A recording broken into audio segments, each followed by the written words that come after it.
हम लोगों ने जो ग्राम्स लॉ ऑफ डिफ्यूजन है उसका जितना भी बेसिक पार्ट है और उससे रिलेटेड किस तरीके के न्यूमेरिकल्स होते हैं ये तो हम लोग बातचीत कर ही चुके हैं। तो अभी हम लोगों को थोड़ा सा हमारा केमिकल इक्विलिब्रियम और जो आपका डिफ्यूजन और इफ्यूजन वाली प्रोसेस है इन दोनों पार्ट्स को मिक्स करना है। बेसिकली हम ये कर रहे हैं कि अगर आपके पास कोई गैस दी होती है और अगर आप उस गैस को बोलो कि एक पिन होल से या एक पर्टिकुलर होल से वो डिफ्यूज़ या फिर इफ्यूज़ कर जाए तो क्या दिक्कत है, कर जाएगी। लेकिन अगर मान लेते हैं आपने जो कंटेनर में गैस लेकर रखी है, अगर ये गैस डिफ्यूज़ या फिर इफ्यूज़ होने से पहले इसका या तो डिसोसिएशन हो जाए, है ना, या तो ये गैस क्या हो जाए, एसोसिएट हो जाए, तो ऐसे केस में अब जो बाहर इफ्यूज़ होने वाली गैस होगी या फिर जो बाहर इस पिन होल से बाहर गैस निकल रही होगी इफ्यूज़ होकर, उसमें क्या क्या मौजूद होगा, उसमें ओरिजिनल गैस भी मौजूद होगी, उसमें आपके जो नए प्रोडक्ट्स हैं डिसोसिएशन की वजह से या फिर एसोसिएशन की वजह से वो भी उसमें क्या होंगे, इन्वॉल्व होंगे। ठीक है, तो जब भी कोई भी हम गैस लेते हैं और अगर वो गैस डिफ्यूज़ होने से पहले ही एसोसिएट हो जाए या फिर लेट्स से डिसोशिएट हो जाए, तो जो गैस बाहर निकलती है आउट, जो गैस बाहर की तरफ जाती है, वो बाहर जाने वाली गैसेस में आपको ओरिजिनल गैस के अलावा आपको बेसिकली और भी चीज़ें मिलती हैं। सो हम ये कह सकते हैं आपको क्या मिलता है, मिक्सचर में मिलता है ना, आपको बेसिकली क्या मिलता है, मिक्सचर मिलता है। अभी what do you mean by the term dissociation and what do you mean by the term association, इसका एक आधी एग्जांपल देख लेते हैं। जैसे केमिकल इक्विलिब्रियम में आप पढ़े हो, अगर आपके पास KClO3 दिया है वो टूट के कन्वर्ट हो जाएगा KCl प्लस O2 में, दिस इज डिसोसिएशन। PCl5 दिया है वो टूट के बन जाएगा PCl3 प्लस O2 में, this is dissociation. But association का मतलब होता है चीज़ें कंबाइन हो गई। ठीक है, अभी जैसे आपको 2 टाइम्स ऑफ अगर NO2 पार्टिकल दे दे तो ये दोनों कंबाइन होके क्या बना लेते हैं, N2O4 बना लेते हैं। दिस इज नोन एज आप लोगों का व्हाट, एसोसिएशन। तो जब गैस एसोसिएट होती है या फिर गैस जब डिसोशिएट हो जाती है तो उसके एसोसिएट या फिर उसके डिसोशिएट होने से आपको जो बाहर मिलता है, बाहर वो आपको बेसिकली अकेली ओरिजिनल गैस नहीं मिलती, आपको ओरिजिनल गैस के अलावा आपको बहुत सारी उसके साथ जो प्रोडक्ट्स बने होंगे उन लोगों का क्या मिलता है, मिक्सचर मिलता है। क्या करें हम इस पर्टिकुलर प्रोसेस से, तो पहले तो हम समझते हैं कि एसोसिएट होने से गैस के रेट बढ़ा कि डिसोशिएट होने से गैस बढ़ा कि घटा, मतलब रेट बढ़ा कि घटा। पहले इस प्रोसेस को समझते हैं।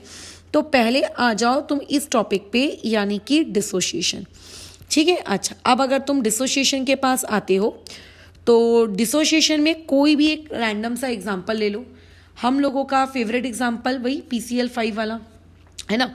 तो मान लेते हैं ये PCl5 है, ये आप लोगों की इक्विलिब्रियम में मेंटेन है किसके साथ, PCl3 प्लस Cl2 के साथ। ठीक है, हम लोगों की एक्सपेक्टेशन क्या थी कि हम ये एक्सपेक्ट कर रहे थे कि वहाँ पे किसी भी प्रकार का क्या नहीं होगा, डिसोसिएशन नहीं होगा। और अगर वहाँ पे डिसोसिएशन नहीं होगा इसका मतलब वहाँ पे सिर्फ और सिर्फ कौन मौजूद होगी, PCl5 मौजूद होगी। मान लेते हैं PCl5 के कुछ ना कुछ मोल्स हैं। हम लोगों की हमेशा आदत कैसी रही है, A मोल्स अज्यूम कर लेने की। बट मैं तुम्हें बोलूँगी कि आप जनरली जब भी इस तरीके के रेट वाले सवालों के साथ डील करो और डिफ्यूजन और इफ्यूजन भी साथ में तड़के में आ जाए, तो यही करना कि उसके इनिशियल मोल्स को आप क्या अज्यूम कर लेना, 1। ठीक है, अच्छा, इससे होगा क्या कि तुम जो एक और वेरिएबल लाने वाले थे कि let initial moles equal to A, कम से कम उससे बच जाओगे। यार एक और वेरिएबल कैसे सॉल्व करोगे, सच्चा इनिशियल मोल बराबर कितना है, 1 को लेके सॉल्व कर लेना। ठीक है, कि अगर इनिशियल मोल 1 रहते तो इतना आता, क्योंकि हमें दिया नहीं इन्फॉर्मेशन, मतलब 1 लेके हम सॉल्व कर सकते हैं।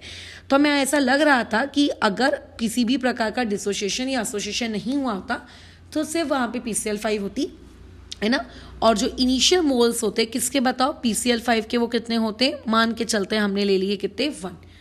अच्छा, अब जैसा कि तुमने पढ़ा है ना, हम लोगों ने पढ़ा है कि रेट अगर मैं कंपेयर करूं, जैसे R1 upon R2 equal to क्या होता है, मोल 1 अपॉन मोल 2, यानी कि मैं यहाँ से लिख सकती हूँ रेट डायरेक्टली प्रोपोर्शनल होता है किस चीज़ के, मोल्स के।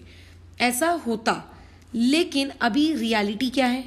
रियलिटी हम लोगों के पास कुछ इस तरीके से है कि आप लोगों की जो गैस है वो गैस क्या हो गई है, डिसोशिएट खुद को कर चुकी है।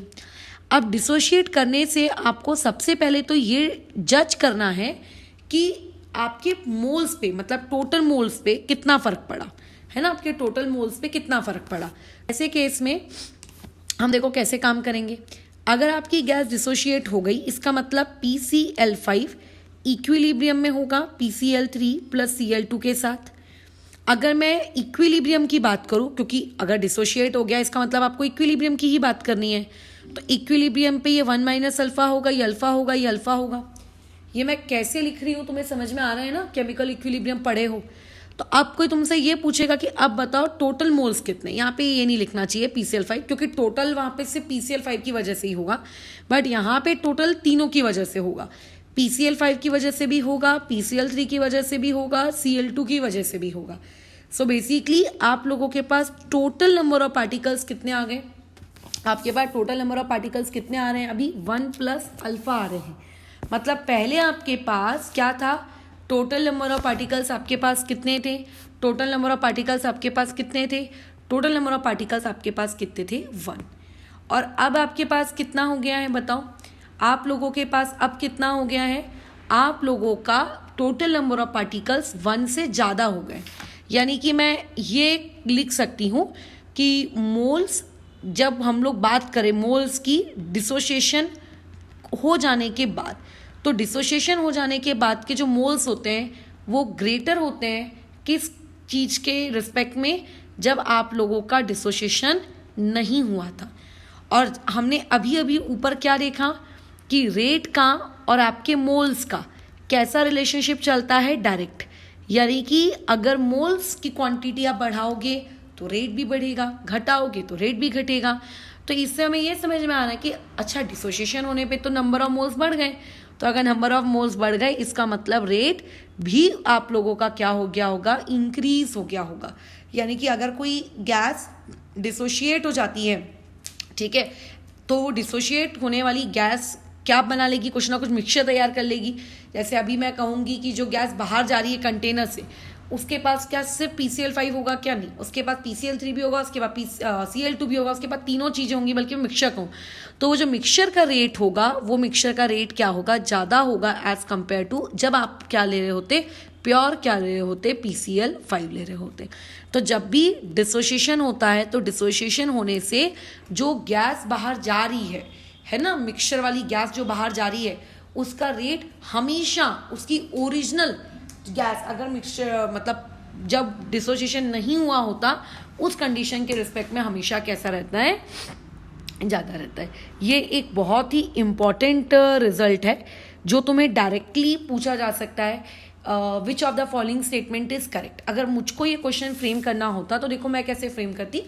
आपको PCl5 की एक रिएक्शन में लिख कर दे देती, उसमें मैं तुम लोगों से पूछ लेती कि इस रिएक्शन का Kp कितना है ना, तो उसके लिए फिर मैं तुम्हें एक ऑप्शन क्रिएट कर देती। फिर दूसरा मैं तुमको एक क्वेश्चन ये भी पूछ लेती कि बताइए अगर मैंने वॉल्यूम को डबल कर दिया तो Kp पे, मतलब बेसिकली केमिकल इक्विलिब्रियम से रिलेटेड कोई भी सवाल मैं 3 ऑप्शंस में डाल देती। और चौथा ऑप्शन में इसका भी डाल देती कि अच्छा अगर ये गैस इफ्यूज़ हो रही होती है, अगर मिक्सचर ऑफ गैस इफ्यूज़ हो रही होती तो बताइए उसका रेट यानी कि R1 उसकी ओरिजिनल गैस यानी कि प्योर गैस PCl5 के कंपेयर में क्या होता? बड़ा होता, छोटा होता, इक्वल होता कि वी कैनॉट डिसाइड क्या होता? तो ऐसे केस में हमारी मेंटालिटी कैसी चलती PCl5 को देखकर कि ये तो केमिकल इक्विलिब्रियम का टॉपिक है, केमिकल इक्विलिब्रियम में तो कहीं पे भी फ्यूजन डिफ्यूजन नहीं थी। तो हम इनडायरेक्टली क्या करते, वो जो ऑप्शन दिया होता उसमें हम लिख देते वी कैनॉट डिसाइड, या फिर मान लेते हैं इस तरीके का कोई ऑप्शन दिया होता जिसमें आपको ये बताया होता कि मिक्सचर वाले का रेट ज़्यादा होता है या कम होता है, तो हम लोग सीधा उसी को इनकरेक्ट ऑप्शन में मार्क कर देते, ये सोचते हुए कि अभी केमिकल इक्विलिब्रियम का डिफ्यूजन से क्या लेना देना, बट है। ठीक है, क्या ये बात डिसोसिएशन के लिए समझ में आई? तो जितनी भी गैसेस डिसोशिएट होंगी वो हमेशा इस पैटर्न को फॉलो करेंगी ही करेंगी, याद रखना। ठीक है, कि डिसोशिएट होने के बाद जो मिक्सचर तैयार होगा वो ज़्यादा स्पीड में ट्रैवल करेगा एज कम्पेयर टू दी आपका ओरिजिनल वन। ओके, अच्छा अब बातचीत करते हैं कि अगर मान लेते हैं एसोसिएशन हो रहा है। एसोसिएशन का मतलब कैसा होता है कि पार्टिकल्स आपस में क्लब होकर क्या होते हैं, आप लोगों का कुछ दूसरा मॉलिक्यूल बना लेते हैं।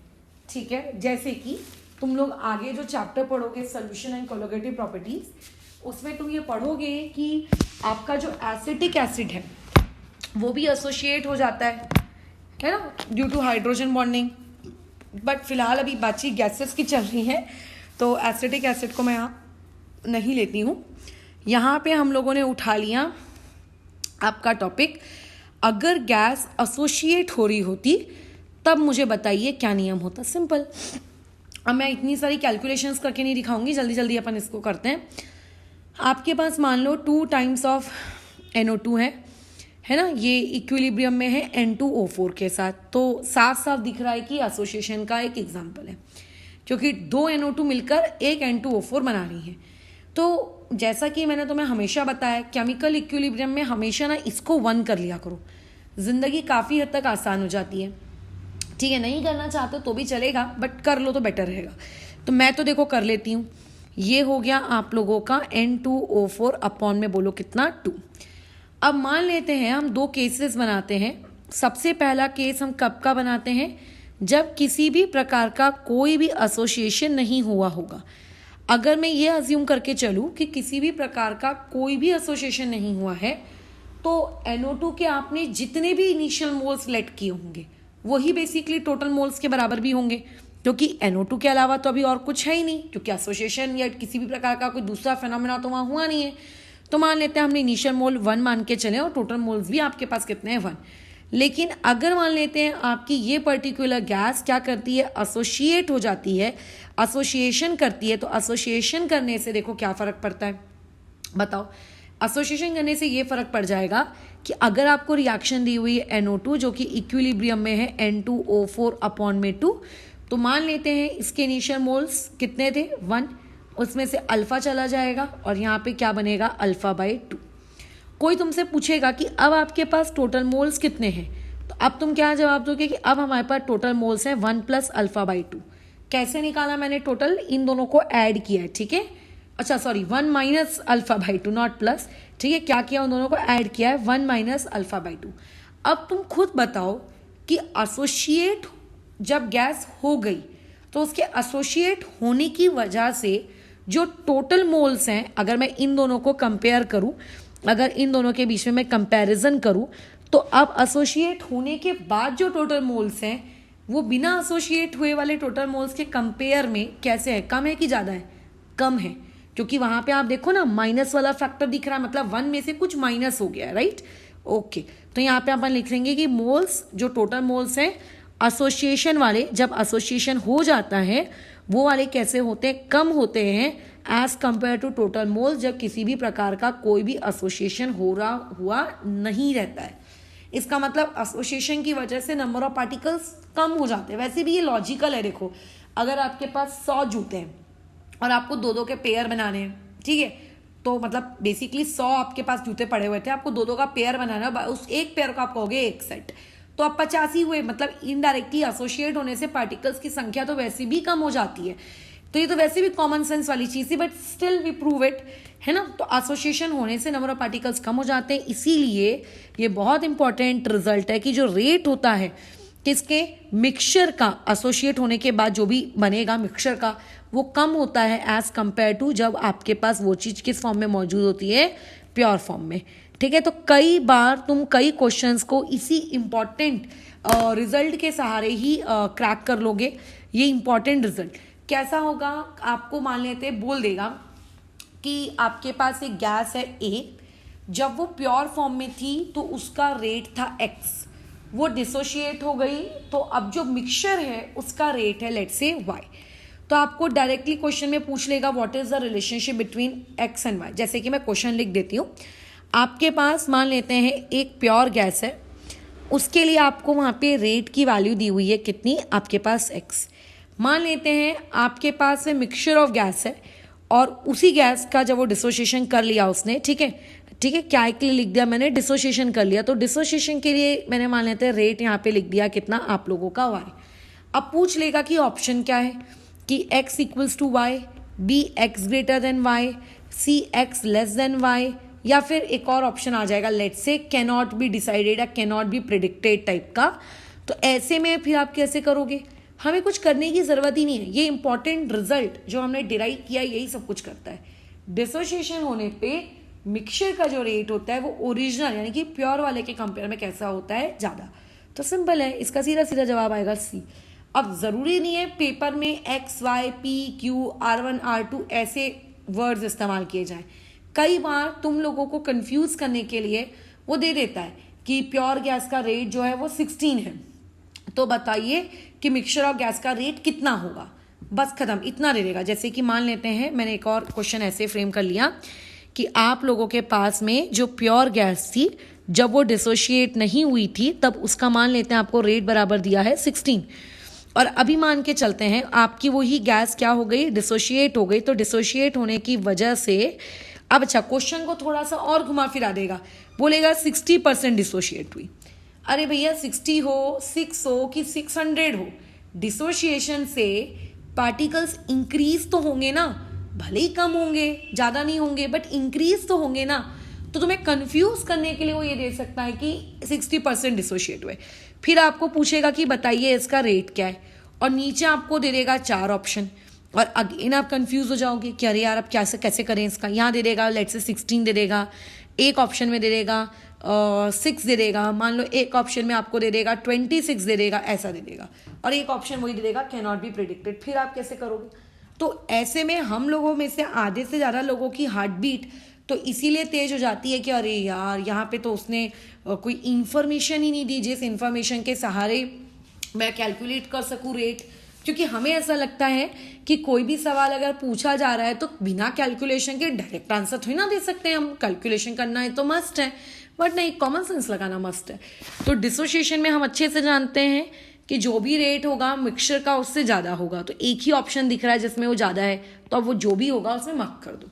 हाँ, अगर 2 ऑप्शन दिख रहे होंगे तो फिर ऐसे में तुम लोगों को क्या करना होगा, थोड़ा सा कैलकुलेशन करने की नीड पड़ सकती है। बट अगर डेटा ही नहीं दिया है तो ऐसे में इस टाइप के ऑप्शंस क्रिएट करना इज क्वाइट मतलब बेवकूफ़ी वाला काम, और ऐसे ऑप्शंस वो क्रिएट करते भी नहीं है। अगर डेटा दिया होता कि 100% के लिए लेट्स से डिसोसिएशन दिया है 50, तो मतलब रेट दी हुई है 50, तो फिर आप उसके थ्रू निकाल सकते हैं कि अच्छा जब ये चीज़ 80% हो रही होती तो कितनी हो रही होती। तो ऐसी कुछ ना कुछ इन्फॉर्मेशन दी होगी अगर 2 वैल्यूज अगर आपको ग्रेटर वाली मिली हैं तो, ताकि आप एक आधी वैल्यू को उसमें से क्या कर सको, करेक्ट मार्क कर सको। ठीक है। अच्छा, अगर आपको कोई इन्फॉर्मेशन नहीं दी है तो आपको बस ये जो लॉजिक हमने ऊपर डिराइव किया है यही लॉजिक आप लोगों की क्या करेगा, हेल्प करेगा।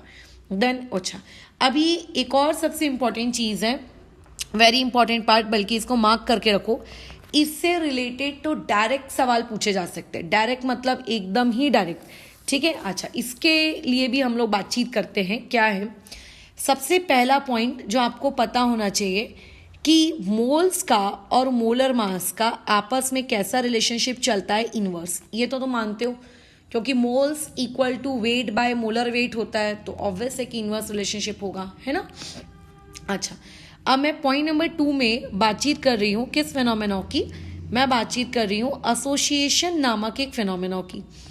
अगर मैं एसोसिएशन नामक एक फिनोमेना की बात कर रही हूँ तो हमको पता है एसोसिएशन में 2 केसेस हो सकते हैं। पहला, जब वो बिल्कुल भी एसोसिएट नहीं हुई, यानी कि जब वो अपने प्योर फॉर्म में थी, और दूसरा जब वो एसोसिएट हो गई तो एसोसिएट होने की वजह से कुछ मिक्सचर तैयार हुआ, बराबर है ना, क्योंकि इक्विलिब्रियम मेंटेन्ड होता है, मतलब आपके पास उस वक्त थोड़ा थोड़ा रिएक्टेंट भी होता है, थोड़ा थोड़ा प्रोडक्ट भी होता है, तो आप ये नहीं कह सकते कि प्रोडक्ट ही हमेशा 100% होगा, इक्विलिब्रियम होता है, इसलिए हम कह रहे हैं मिक्सचर।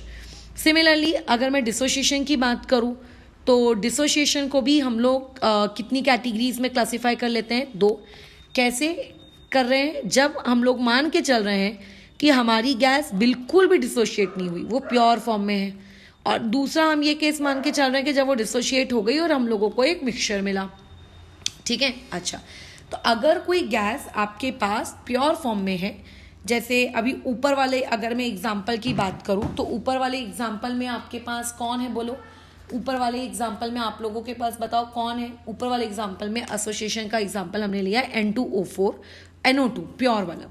तो ऐसे में ये कहूँगी मैं molar mass of that NO2 है ना, molar mass of that NO2 यह आप लोगों का इन्वर्सली प्रोपोर्शनल है किसके, आपके मोल्स ऑफ NO2 के, ठीक है, मोल्स ऑफ NO2 के, जो आपने NO2 के इनिशियली मोल्स या टोटल मोल्स आपने जो लिए थे इनिशियली।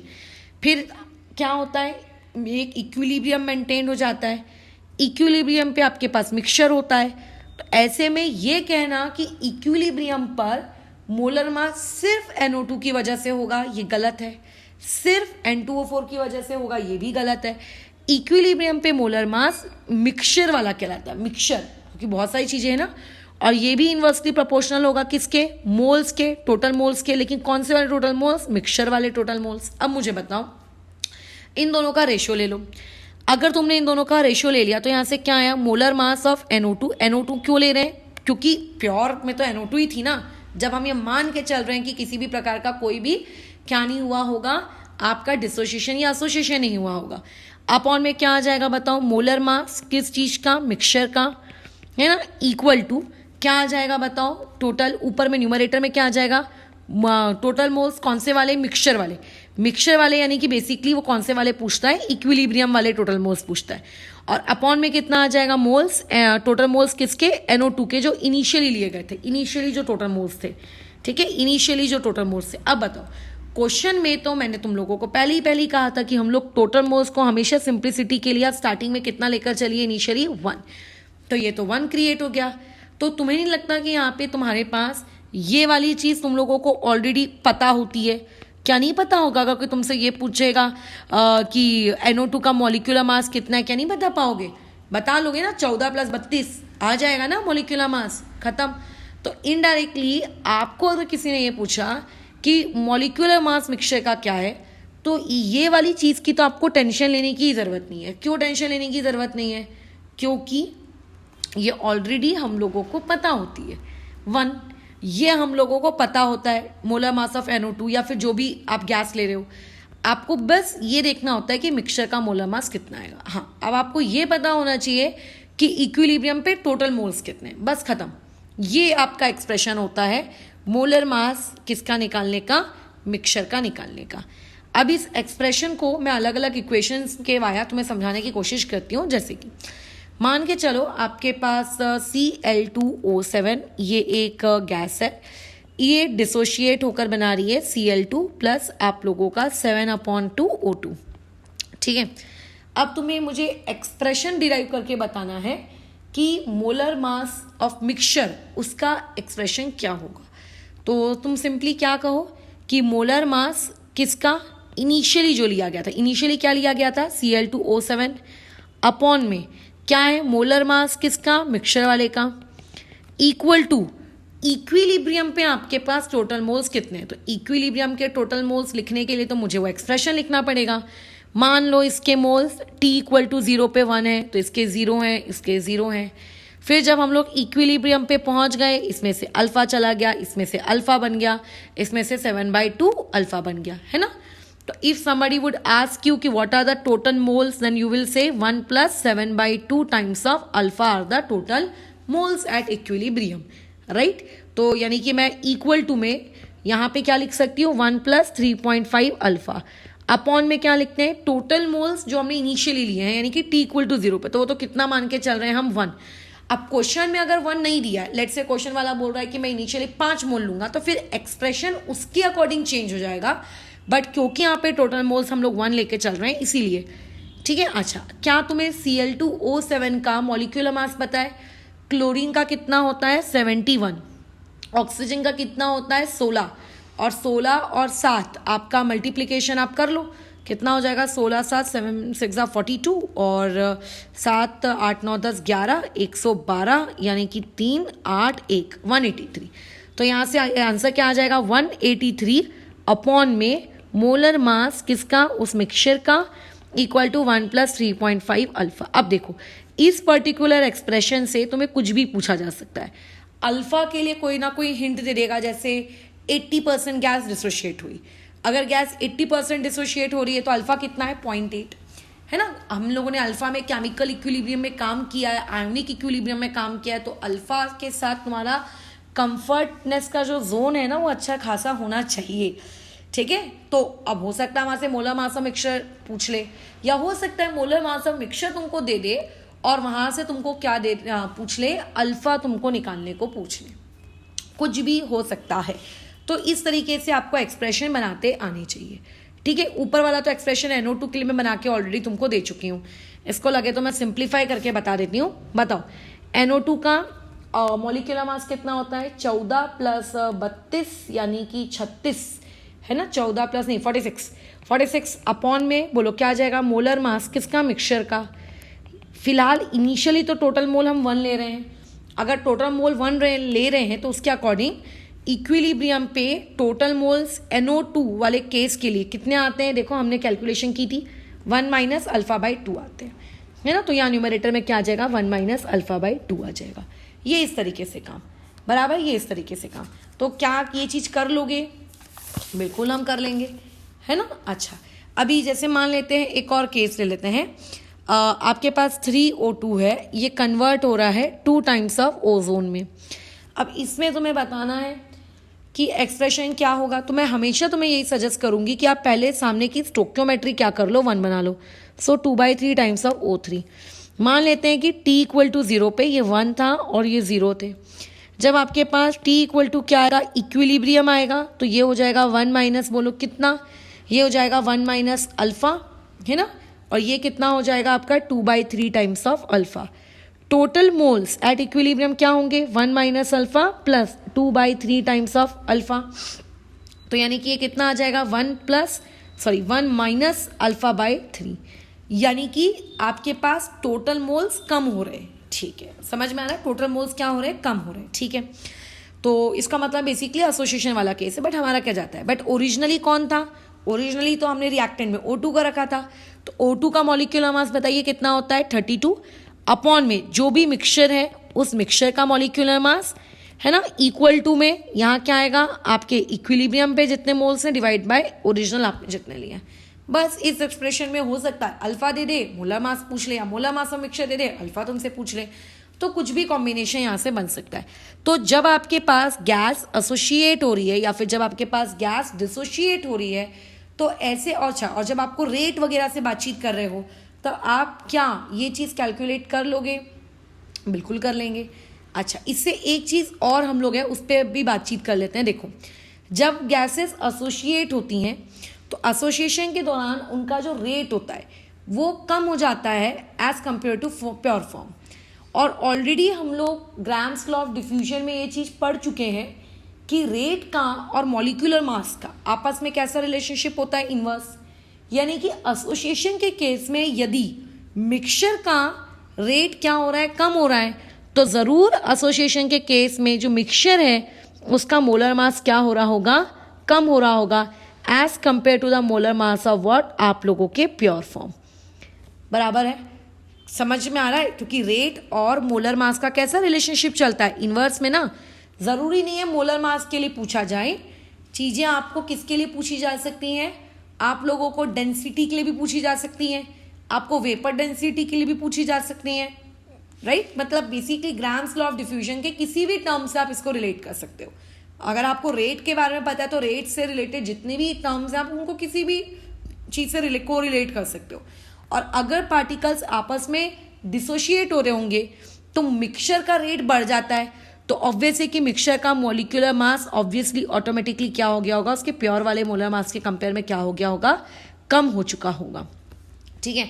तो इससे भी रिलेटेड कई बार डायरेक्ट क्वेश्चन आ जाता है, डायरेक्ट, जिसमें कुछ भी सॉल्व करने की ज़रूरत नहीं होती है, सिर्फ इस रूल के पता होने की ज़रूरत होती है कि आपके पास एक अननोन गैस है X, जब वो अपने प्योर फॉर्म में थी तो उसका मोलर मास था 20, मान के चलते हैं। फिर मान लेते हैं वो गैस डिसोशिएट हो गई, पता नहीं कौन सी गैस का मोलर मास 20 है, लेट से जो भी होगा, मान लेते हैं वो पर्टिकुलर चीज डिसोशिएट हो गई। तो बताइए डिसोशिएट होने के बाद जो मोलर मास रहेगा उसका मिक्सचर, मतलब उस मिक्सचर का मोलर मास कितना रहेगा। तो हमें इतना तो पता है कि रेट क्या हो जाता है, इंक्रीज हो जाता है, तो मोलर मास क्या हो जाएगा, डिक्रीज। तो जो भी ऑप्शन दिए होंगे उसमें से आप 20 से कम वाला मार्क कर देना, खत्म। मतलब अगर कोई हिंट दी ही नहीं है कैलकुलेशन के लिए तो आप एग्जैक्ट मोलर मास का मिक्सचर का मोलर मास निकाल सकते हो क्या? हाँ, बट उसके लिए अल्फा पता होना चाहिए। बट अल्फा ही नहीं दिया है और फिर भी तुमसे पूछ रहा है, तो बेसिक बुद्धि तो दी है ना भगवान ने। मोलर मास छोड़ो, डेंसिटी के टर्म्स में, वेपर डेंसिटी के टर्म्स में, किसी भी टर्म्स में जो आपने ग्राम्स लॉ ऑफ डिफ्यूजन में पढ़ा है उसके टर्म्स में इस क्वेश्चन को मॉडिफाई करके दिया जा सकता है। अगर मैं पेपर को फ्रेम कर रही होती ना तो मैं ऐसे ही सवाल देती, बिकॉज हमारा मेन एम ये नहीं होता है कि एक स्टूडेंट को कितनी अच्छी कैलकुलेशंस आती हैं। बेसिकली आप 12th के बाद आप लोग फिजिक्स केमिस्ट्री मैथ छूट ही जाती है ना। अगर आप कोई भी इंजीनियरिंग की स्ट्रीम चूज करते हो तो जैसे किसी ने कंप्यूटर साइंस चूज किया, अब उसमें भैया मुझे बताओ फिजिक्स का या फिर केमिस्ट्री का क्या रोल है, या इवन मैथ्स का भी उतना, क्योंकि कोडिंग एक अलग ही दुनिया आ जाती है।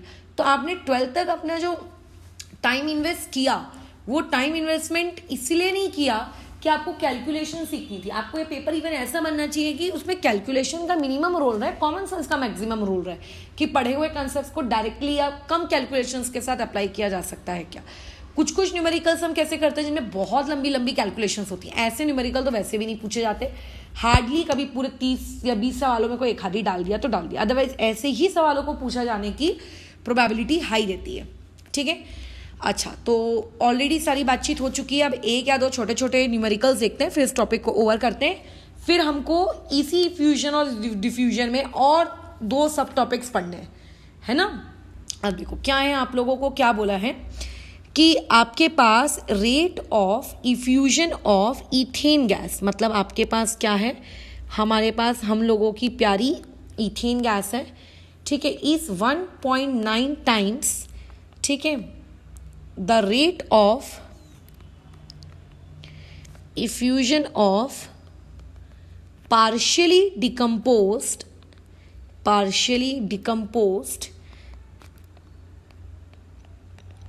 Cl2O7 mixture. ठीक है, ठीक है, कोई दिक्कत नहीं है। आपको अल्फा कैलकुलेट करना है, ठीक है, DOD आपको इस पर्टिकुलर क्वेश्चन में क्या करनी है, कैलकुलेट करनी है। कैसे करेंगे? सबसे पहले तो आपके पास जो इन्फॉर्मेशन है आप उसको पहले मैथ्स की लैंग्वेज में कन्वर्ट करो। इस बार इथेन गैस का और उस Cl2O7 वाली प्योर गैस का क्या नहीं, और Cl2O7 वाली मिक्सचर वाली गैस का बेसिकली क्या किया जा रहा है, कंपैरिजन किया जा रहा है। तो ऐसे में करो जो आपने ग्राम्स लॉ ऑफ डिफ्यूजन सीखा उसके अकॉर्डिंग कंपैरिजन करो। क्या होगा बोलो, रेट ऑफ, अच्छा अभी फिलहाल क्वेश्चन के अकॉर्डिंग कर लेते हैं, रेट ऑफ इथेन अपॉन में उस मिक्सचर का जो रेट है, ये बेसिकली आप लोगों को कितना दिया है, 1.9 टाइम्स दिया था उस मिक्सचर के, यानी कि आपको ये दिया हुआ है। ठीक है, इवन हमने जो ग्राम्स लॉ ऑफ डिफ्यूजन पढ़ा, तुम्हें लगता है उस ग्राम्स लॉ ऑफ डिफ्यूजन के अकॉर्डिंग ये वाला एक्सप्रेशन इस चीज के बराबर होगा, molar mass of that mixture upon में molar mass of that ethane.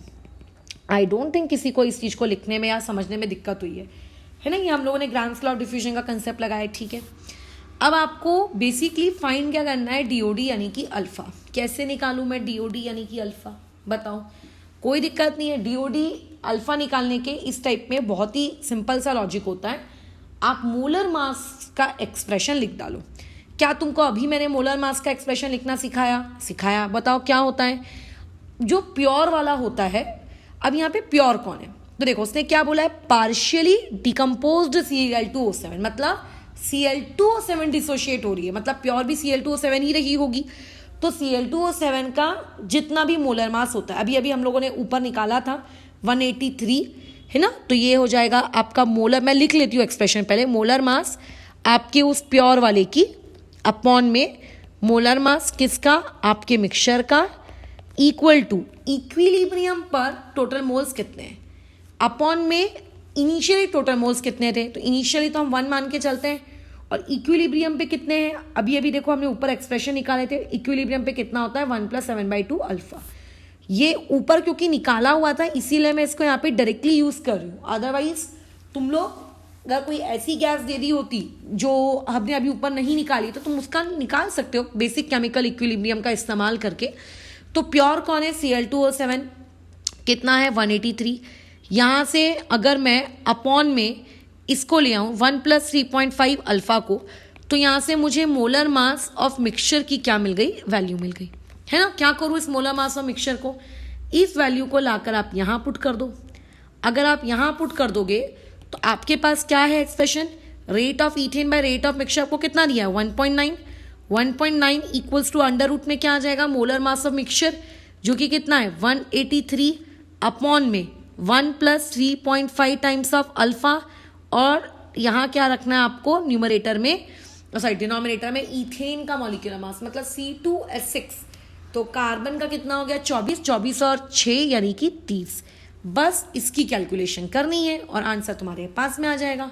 तो 1.9 यानी कि 19/10, तो कुछ नहीं करना है, 19 का स्क्वायर निकाल लो और 10 का स्क्वायर निकाल लो, तो 19 का स्क्वायर तो हम जानते हैं कितना होता है 361, तो बेसिकली 3.61 इक्वल टू कितना आ जाएगा 183 अपॉन में 30, तो 30 को मैं यहाँ ले आती हूँ मल्टीप्लीकेशन में, अपॉन में कितना आ जाएगा आपका 1 प्लस, एक मिनट मैंने यहाँ ब्रैकेट क्यों दे दिया गधे जैसे, ओ माय गॉड, ठीक है क्या है 1 + 3.5 अल्फा है, इसको बल्कि पूरा ब्रैकेट देना चाहिए था, ये 1 + 3.5 अल्फा वैसे का वैसे, तो मल्टीप्लाई देखो कर लो 3.61 मल्टीप्लाई बाय 30 कितना हो गया, ये हो गया 108.3, है ना, इक्वल टू 1 प्लस मल्टीप्लाई बल्कि 3.5 अल्फा और इक्वल टू 183, तो 183 को डिवाइड कर लेते हैं हम किससे, आपके 108.3 से, तो क्या आ जाएगा इसका डिवीजन, ये पहले तो आ जाएगा 1.35 अल्फा इक्वल टू 1.68, फिर 1 को वहाँ सब्ट्रैक्शन में ले गए तो 3.5 alpha equal to 0.68, so alpha क्या आएगा 0.68, उसको आप डिवाइड कर लीजिए किससे, आप लोगों के 3.5 से, सो मैंने डिवीजन किया, सो यह आता है डिवीजन 0.19 के आसपास। अगर परसेंटेज के टर्म्स में निकालना हो तो ये बेसिकली आपका परसेंटेज ऑफ अल्फा आएगा 19.7%, यानी कि अप्रॉक्सीमेटली आपकी जो Cl2O7 गैस है वो सिर्फ 20% डिसोशिएट हुई है। क्या ये कठिन था, बिल्कुल नहीं। क्या ये हम लोगों को पहले से आता है, ग्राम्स लॉ ऑफ डिफ्यूजन बिल्कुल आता है। क्या हमने ये अभी सीखा, बिल्कुल, दोनों को अप्लाई करके आ गया हमारा आंसर, खत्म कहानी। अब इसमें मैं एक चीज बता दूं कि जैसे ये कैलकुलेशंस ना बहुत ही गंदी है, यहाँ तक तो देखो कैलकुलेशन करने में किसी को कोई दिक्कत नहीं है, लेकिन 183 के रिस्पेक्ट में 108.3 को डिवाइड करना, क्योंकि मेरे हाथ में कैल्सी है तो मैंने फटाफट कर दिया। बट अगर यही चीज़ तुम पेपर में कर रहे होते तो थोड़ी गंदी लगती ना। तो यूजुअली होता कैसा है, बहुत ही रेयर ऐसा होता है, अदरवाइज हमेशा यूजुअली आपको ऐसी वैल्यूज दी होती हैं जो या तो अप्रॉक्सीमेट करने पे या फिर लेट से किसी ना किसी होल नंबर के थ्रू या इंटीजर आया वो आपस में कैंसिल हो जाता है, मतलब 184 डिवाइडेड बाय 108 दे देगा, जो आसान रहे, इस तरीके की गंदगी वो आपको नहीं देता है। अब जैसे 183 को 108.3 से डिवाइड करना है तो सही में गधे के जैसे 183 को 108.3 से डिवाइड मत करना। मैं अगर तुम्हारी जगह होती एग्जाम हॉल में तो मैं ये करती 183 डिवाइड बाय 108 करती। 0.3 लेकर क्या मिलेगा, एग्जैक्ट आंसर निकाल के मुझे क्या मिलेगा, अपने ऑप्शंस को देख लेना। अगर ऑप्शंस इस तरीके के 32.9, 32.99, मतलब ऑप्शंस में एक डेसिमल की औकात है, तो ऐसे में तो भैया फिर कभी अप्रोक्सीमेट मत करना। बट अगर ऑप्शन ऐसे हैं कि एक 32, एक 29, मतलब एक ऑप्शन और दूसरे ऑप्शन के बीच में गैप है सिग्निफिकेंट, तो आप इस तरीके से अप्रोक्सीमेट कर सकते हो, ठीक है। तो वो कैसा है, एक स्किल अंदर से होती है, प्रैक्टिस कर करके, और खुद की इंट्यूशन पेपर में क्या कह रही है ऑप्शन को देखकर वो आप डिसाइड करते हो, उसके अकॉर्डिंग आप फिर आंसर अटेम्प्ट करते हो। बिकॉज 183 को अगर 108 से डिवाइड करने को कहा जाए तो वो ज़्यादा ईजी होता है और इस तरीके से कॉम्प्लिकेशंस हमको नहीं मिलती। डन, ठीक है। तो बस ये हो गया हमारा एक सवाल। चलो दूसरे सवाल में मूव करते हैं। आपको दिया है कि रेट ऑफ इफ्यूजन, ठीक है, rate of effusion of sample of ozonised oxygen. अब सबसे पहली चीज ये, what do you mean by the term ozonised oxygen. तो हमने अभी ऊपर ऑक्सीजन और आपके ओजोन के बीच में एक इक्विलिब्रियम लिखा था, बस वही वाला, ठीक है, वही वाला। अच्छा ठीक है, कोई बात नहीं, मतलब हमें रिएक्शन लिखनी क्या है, हमको कम से कम वो तो पता होनी चाहिए, है ना। अच्छा, इसमें क्या कैलकुलेट करना है, मास परसेंटेज आपको कैलकुलेट करना है, किस चीज का, ओजोन का, है ना, यानी कि हमारे पास जो टोटल सैंपल है उस टोटल सैंपल में ओजोन का मास परसेंटेज कितना है, just like mole fraction, don't worry. क्या हो जाएगा बताओ। सबसे पहले तो ओजोनाइज्ड ऑक्सीजन के लिए आप एक्सप्रेशन लिख दीजिए, जो कि क्या होना है, हमने अभी अभी ऊपर लिखा था 3 टाइम्स ऑफ O2 इक्विलिब्रियम में होते हैं 2 टाइम्स ऑफ O3 के साथ, और ऊपर हम लोग ऑलरेडी डिराइव कर चुके हैं कि इस सिचुएशन में जो टोटल मोल्स होते हैं वो बेसिकली क्या होते हैं 1 माइनस अल्फा बाई 3 होते हैं। ऊपर मैं डिराइव की हूँ इसलिए मैं डायरेक्टली यहाँ यूज कर रही हूँ। क्वेश्चन में पढ़ो क्या लिखा है कि जो रेट है, किस चीज का रेट, आप लोगों के सैंपल ऑफ ओजोनाइज्ड ऑक्सीजन, मतलब ओजोनाइज्ड ऑक्सीजन का मतलब बेसिकली होता है वो मिक्सचर की बात कर रहा है ना। ओजोनाइज्ड ऑक्सीजन का मतलब ये नहीं होता है कि प्योर ओजोन, ओजोनाइज्ड ऑक्सीजन मतलब ऐसी ऑक्सीजन और ओजोन के बीच में जो इक्विलिब्रियम है। तो यानी कि क्वेश्चन वाला ये कहने का चाह रहा है कि रेट ऑफ मिक्सचर जो है वो 0.95 टाइम्स है रेट ऑफ प्योर ऑक्सीजन के, मतलब बेसिकली ये आपको गिवन कंडीशन है जैसे ऊपर दी हुई थी। अब इस गिवन कंडीशन को क्या मैं ऐसा लिख सकती हूँ, molecular mass of O2 upon में मॉलिक्यूलर मास ऑफ मिक्सचर लिखा जा सकता है, बिल्कुल लिखा जा सकता है। अब बात ये आती है, क्या तुम्हें मॉलिक्यूलर मास उस मिक्सचर का पता है? नहीं पता। क्या तुम उसके लिए एक्सप्रेशन लिख सकते हो? बिल्कुल लिख सकते हैं। बताओ क्या हो जाएगा, molecular mass of O2 pure वाले का अपॉन में मॉलिक्यूलर मास किसका, आपके मिक्सचर वालों का, equal to 1 minus alpha by 3 upon में बोलो कितना आ जाएगा 1। तो O2 आपको कितना दिया हुआ है 32 है ना। अच्छा, और मिक्सचर आपको कितना दिया हुआ है, मिक्सचर आपको नहीं पता, मिक्सचर को बल्कि हम वहाँ पुट कर देंगे। 1 मिनट रुको। तो यहाँ से अगर कोई मुझसे ये पूछेगा कि मॉलिक्यूलर मास उस मिक्सचर का क्या है, तो मैं कहूँगी molecular mass of O2 upon में 1 माइनस अल्फा बाई 3 है। ठीक है, ताकि इस पर्टिकुलर वैल्यू को मैं यहाँ पे पुट कर सकूँ। ठीक है, कर देते हैं। तो कितना आ जाएगा बोलो यहाँ से, आप लोगों का 0.95 इक्वल टू अंडर रूट में कितना आएगा, molecular mass of O2 upon में मॉलिक्यूलर मास ऑफ मिक्सचर की जगह कितना आएगा, molecular mass of O2 upon में 1 माइनस अल्फा बाई 3। तो ये और ये तो देखो कट गया, तो देयरफॉर 0.95 यानी कि मैं ऐसा लिख सकती हूँ 95 अपॉन में 100 इक्वल टू अंडर रूट में 1 माइनस अल्फा बाई 3। किसी को कोई डाउट नहीं होना चाहिए। स्क्वायर कर लो, कल 5 के ट्रिक वाला स्क्वायर बताए थे, तो 5 का स्क्वायर 25, 9 के आगे आता है 10, तो 9 10 90, इसका स्क्वायर होगा 9025। ठीक है, अपॉन में 1 2 3 4 इक्वल टू में कितना 1 माइनस 3 माइनस अल्फा अपॉन 3, ये है आपका। तो यानी कि यहाँ से मैं ये लिख सकती हूँ 9025 मल्टीप्लाई बाई 3। ठीक है, अच्छा बेटर होगा इसको मैं ऐसा लिख दूँ 0.9025 अपॉन मल्टीप्लाई बाई 3, फालतू के काय को वो अपॉन में फ्रैक्शन में लेकर घूमना उसको, इक्वल टू 3 माइनस अल्फा। ठीक है, तो ये कितना हो गया, 3 5 15 कैरी 1, 3 2 6 7, 3 0 0, 3 9 27 कैरी 2, मतलब आंसर है 2.7 समथिंग। ठीक है, अच्छा -3 इक्वल टू माइनस अल्फा, तो यहाँ से मेरे पास अल्फा की वैल्यू कितनी आ जाएगी, 3 में से अगर 2.7 जा रहा है यानी अल्फा की वैल्यू आ जाएगी यहाँ पे 0.3 के आसपास, यानी कि प्रिसाइसली 0.28 के आसपास कुछ आएगा। एग्जैक्ट आप माइनस करके निकाल लेना। बट अल्फा तो यहाँ पूछा नहीं था, यहाँ तो मुझसे ये पूछा है कि जो आपके पास ओजोन है वो उस मिक्सचर में कितनी परसेंटेज बाय वेट है। तो देखो इसको निकालना ना कोई कठिन चीज़ नहीं है। कैसे, देखिए 2 times of O2 sorry 3 times of O2 और 2 टाइम्स ऑफ ओजोन के बीच में क्या है, एक रिलेशनशिप मेंटेन है। मान के चलते हैं जब हम t इक्वल टू 0 पे थे, ये 1 था, ये 0 था। अच्छा, ऊपर से मैंने तुमको ये भी बताया है कि इसको हमेशा इस तरीके से कन्वर्ट कर लिया करो, ये इस वाले फॉर्मेट में है ना, ताकि कैलकुलेशन करते वक्त दिक्कत ना हो। जब आप इक्विलिब्रियम पर आ गए तो ये 1 माइनस अल्फा हो गया और ये 2/3 टाइम्स ऑफ अल्फा हो गया। ये क्या है, ये 2/3 टाइम्स ऑफ अल्फा, ये इक्विलिब्रियम पे मोल्स हैं। किसके मोल्स हैं, ओजोन के मोल्स हैं। क्या तुम्हें अल्फा निकल के आ गई है तुम्हारे पास, कितना 0.28, अप्रोक्सीमेटली मैं इसको 0.3 मान रही हूँ। तुम चाहो तो एग्जैक्ट वैल्यू रखकर कैलकुलेशन कर सकते हो, मैं उसको 0.3 मान के कैलकुलेशन कर रही हूँ। ठीक है, तो ये कितना हो जाएगा 2/3 इंटू 0.3, 3 1 ये आ गया। यानी कि आपके पास ओजोन के कितने मोल्स हैं इक्विलिब्रियम पे? 0.2 मोल्स हैं। क्या मोल्स से आप वेट में कन्वर्ट नहीं कर सकते? कर सकते हैं कन्वर्ट। कितना होगा बताओ?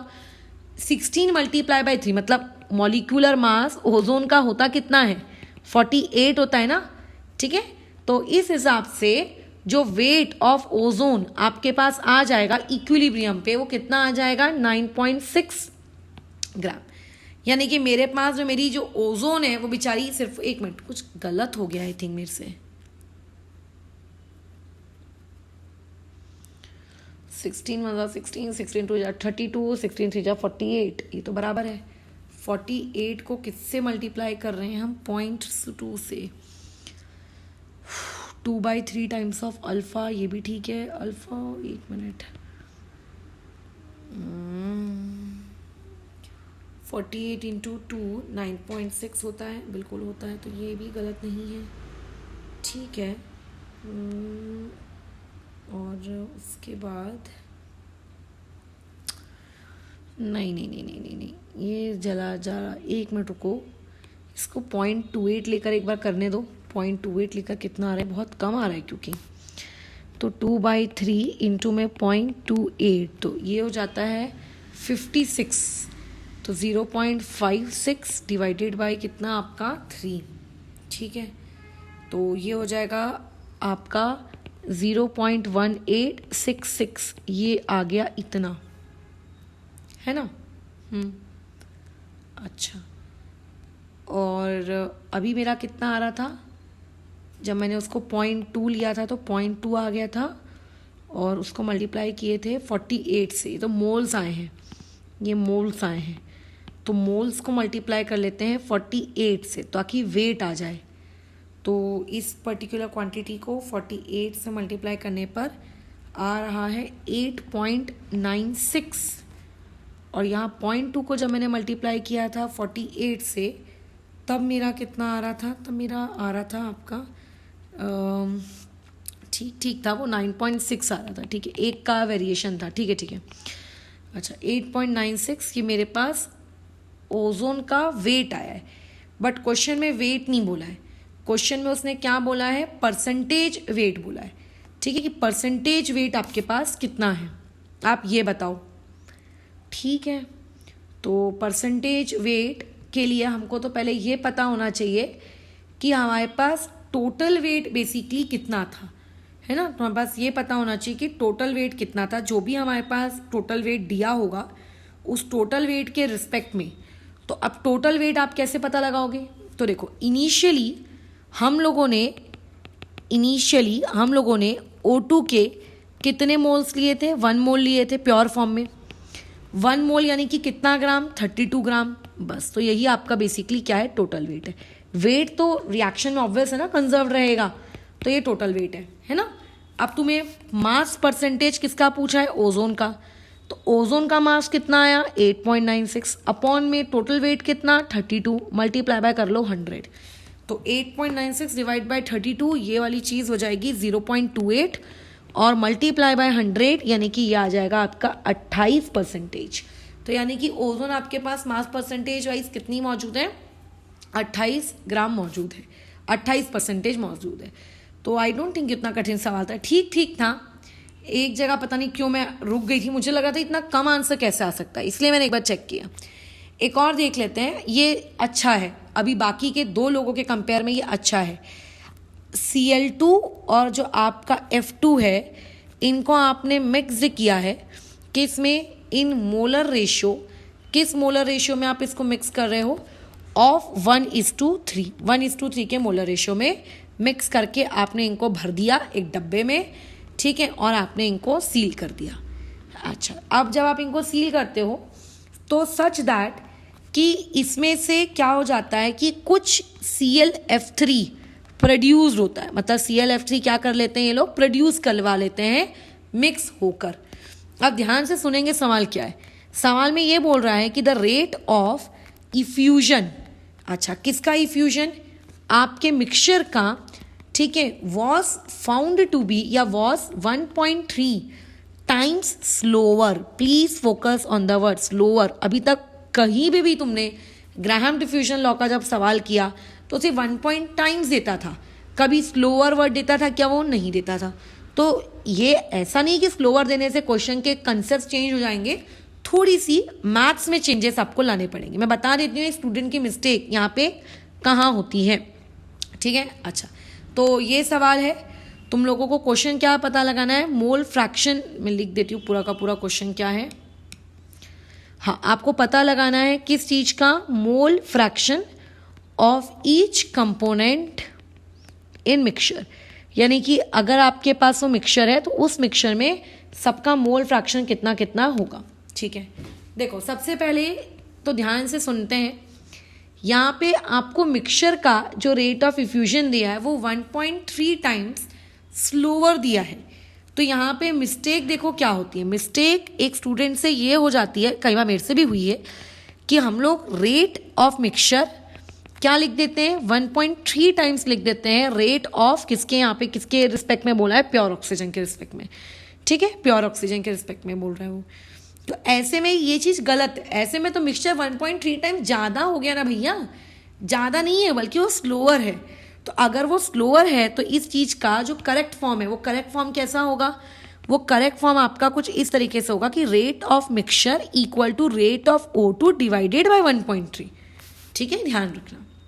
तो देयरफॉर इस एक्सप्रेशन को अगर मैं यूज़ करूँ तो रेट ऑफ O2 अपॉन में रेट ऑफ मिक्सचर मेरे पास कितना आ जाता है, 1.3 आ जाता है।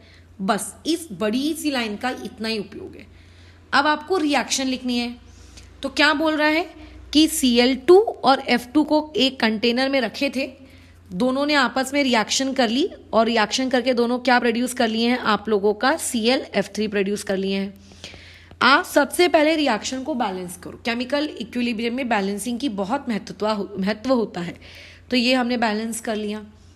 अब इनिशियली कितने मोल्स दिए, हम लोग हमेशा मान के चलते थे कि 1 मोल दिया है, बट क्वेश्चन वाले ने इस बार बहुत ही साफ साफ बोला है 1:3 के आप उसको क्या कर रहे हो, रेशियो में मिक्स कर रहे हो।